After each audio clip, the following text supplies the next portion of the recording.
we are Team A4 and we are presenting on Java Messaging Service.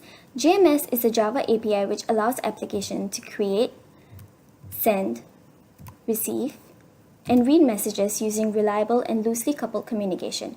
Previously, most messaging products supported either point-to-point or the publish-subscribe approach to messaging. However, JMS currently provides common interfaces that enable you to use this API in a way that is not specific to either domain. So let's flash back to AI and see how point-to-point messaging works. In point-to-point messaging, messages are routed from an individual consumer which maintains a queue of incoming messages.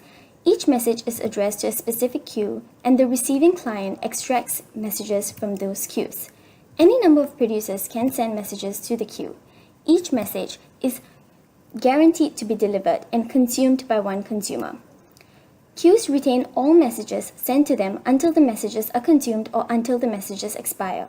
If no consumers are registered to consume the messages, the queue holds them until a consumer registers to consume them. Point-to-point messaging would be used when every message you send must be processed successfully by only one consumer. For the publish-subscribe model, it supports publishing messages to a particular message topic.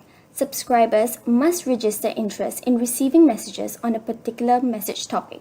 A good analogy for this would be Group broadcasting his message to a radio. Only those who have subscribed to the radio channel will receive the message.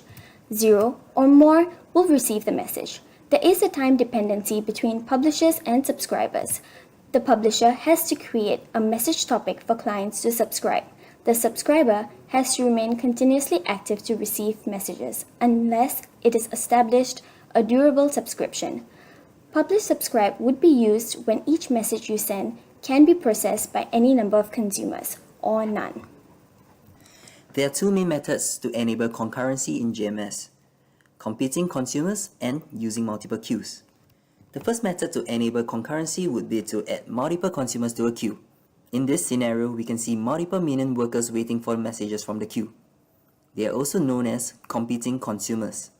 This process allows 3 messages to be processed concurrently by the minion workers, as seen from the animation here.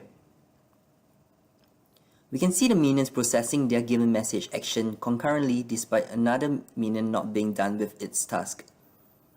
This process is very effective in increasing the overall throughput of the messaging system, provided we're not concerned about the order in which the messages are processed. A drawback to competing consumers method is that message consumers take up memory, CPU, and other resources, as there's a practical limit as to how many competing consumers you can have. Therefore, you will always arrive at a point where adding additional competing consumers actually degrades overall system performance and throughput. You can significantly increase the throughput and performance of your messaging system by changing your configuration from one queue to multiple queues and distributing the competing consumers between the queues. This configuration improves the performance significantly, especially when processing a large number of messages. As illustrated in the figure shown here, the more messages you send through your messaging system, the greater the increase in the throughput. Another way of improving the performance of JMS messaging is to use the pub/sub model instead of the point-to-point model. However, this method is not based on concurrency. Pub/sub models are not ideal to be used for business purposes for security reasons. In business models where the order of the messages matters, using a pub/sub model is not ideal. However, using a point-to-point is slow because each queue is assigned to only one consumer. In such a scenario, a pub/sub model restricted to one subscriber will perform better than a point-to-point model.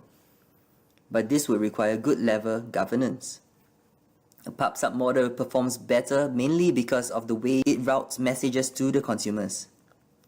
Messages are directly pushed to the consumer, whereas in a point-to-point model, the message broker stores all messages centrally and then assigns each message to a specific client ID. We will now move on to the implementation of what was just discussed. We can use a JMS facility called the connection consumer, which handles the consumer on a connection level. There are 3 stages to this. Firstly, to create a connection consumer. Secondly, to create a server session pool. And finally, to define what the server session does. In this picture, Gru would be the connection consumer because he sends out the messages. The middleman would be the server session pool that creates the server sessions, which in this case are the minions. These minions then get a different set of messages and are then ready to dispatch them to the listeners.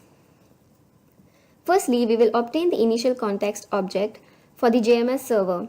For now, we just need to understand that the initial context helps look up JMS administered objects. After that, we use the initial context object to look up a topic object and a topic connection factory object. Then, we use the topic connection factory to create the topic connection as it represents the physical connection to the JMS server. We then create a server session pool followed by a connection consumer, which I will talk about soon. We then create the topic session where the first parameter will decide whether the session is transacted or not.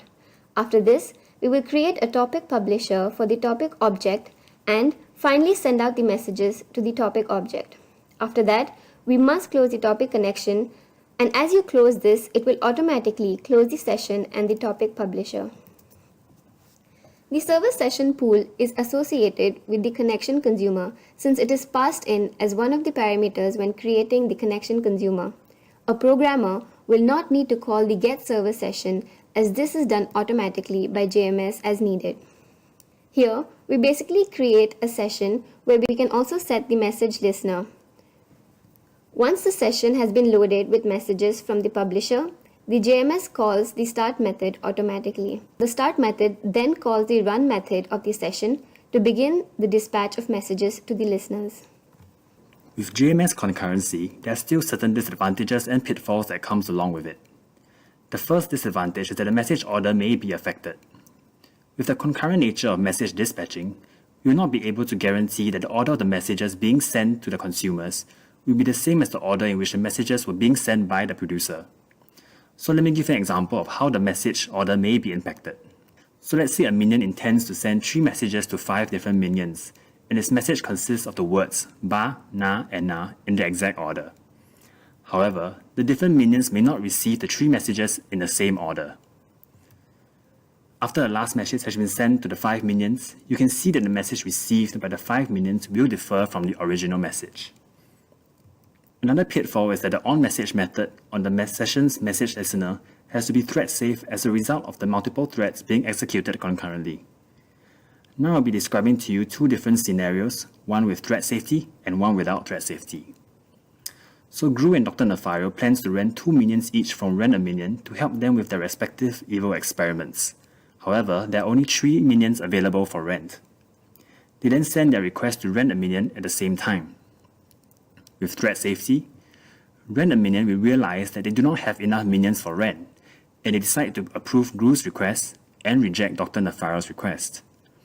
However, without thread safety, Rent a Minion will fail to realize that they do not have enough minions for rent, and they will still approve both requests. One last pitfall is the possibility of losing messages in the event of a system failure. In order to solve this problem, message persistence can be used. However, there will be a trade-off between guaranteed delivery and high performance. From this graph plotting the message producer load against the throughput, you can see that the non-persistent messages, represented by the black line, are performing much better than persistent messages, represented by the red line. Therefore, when deciding whether you would want to have your messages persisted, you need to keep in mind the trade-offs involved. And with that, we have come to the end of the video. Thank you for watching, and we hope that you have learned something new.